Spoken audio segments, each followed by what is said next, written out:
জামাতকে বলবো, যদি আপনি মনে করেন আমাদেরকে কোনো রকমের বুঝিয়ে শুনিয়ে বর্তমান নির্বাচনের এই তরি পাড়ি দিবেন, এটা আমাদের দ্বারা সম্ভব না। আপনারা আসুন, বসুন, হক্কানি ওলামায়ে কেরামের সাথে যে মতনৈক্য আছে সেই মতনৈক্যগুলি মিটিয়ে আমরা এমন টেকসই এক ঐক্যবদ্ধ হব যে ঐক্যবদ্ধ কেউ ভাঙতে পারবে না, কেউ চুটতে পারবে না। ইনশাআল্লাহ আগামী রাষ্ট্র হবে ইসলামের রাষ্ট্র। আমি জামাতকে বলবো, আপনাদের জন্য সুবর্ণ সুযোগ চলে আসছে। আগামীকালই নির্বাচন হবে না, হক্কানি ওলামায়ে কেরামের সাথে আপনাদের যে মতনৈক্য আছে বসে সমাধান করেন। চমৎকার এক সুযোগ, চমৎকার এক সুযোগ। দেখেন, নৈতিক ও আদর্শ মিল না থাকলে সাময়িক মিল থাকে না। বিএনপির সাথে আপনাদের চরম দোস্তি ছিল, একই সাথে আন্দোলন সংগ্রাম করেছেন, কিন্তু আদর্শ নৈতিক মিল না থাকার কারণে উভয় প্ল্যাটফর্ম ভিন্ন হয়ে গেছে। আমরা চাই না অনৈতিক কোনো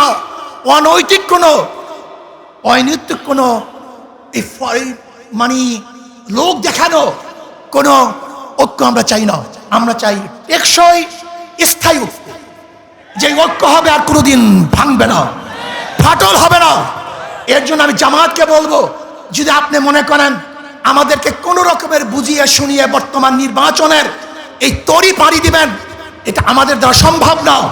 আপনারা আসুন, বসুন, হক্কানি ওলামায়ে কেরামের সাথে যে মতনৈক্য আছে সেই মতনৈক্যগুলি মিটিয়ে আমরা এমন টেকসই এক ঐক্যবদ্ধ হব যে ঐক্যবদ্ধ কেউ ভাঙতে পারবে না, কেউ চুটতে পারবে না। ইনশাআল্লাহ আগামী রাষ্ট্র হবে ইসলামের রাষ্ট্র। আসুন আমরা সম্মিলিতভাবে ইসলামকে বাংলাদেশে প্রতিষ্ঠিত করার জন্য চেষ্টা করব। ইসলাম প্রতিষ্ঠিত হলেই সমস্ত জাতি, সমস্ত ধর্ম নিরাপদ থাকবে। এবং সলিমুল্লাহ, যে সলিমুল্লাহ, নওয়াজ সলিমুল্লাহ ইউনিভার্সিটি প্রতিষ্ঠা করেছে, সেই নওয়াজ সলিমুল্লাহর জন্মবার্ষিকী, মৃত্যুবার্ষিকী ইউনিভার্সিটি প্রতিষ্ঠিত হবে না, পালন হবে না, তাও আমরা চাই না। এখান থেকে বৈষম্য দূর করতে হবে। সব জায়গায় যে ধর্মের লোক যেই গোশ খায়, অনেক জায়গায় দেখা যায় গরুর গোশ খাইতে দেওয়া হয় না, এটা বৈষম্য।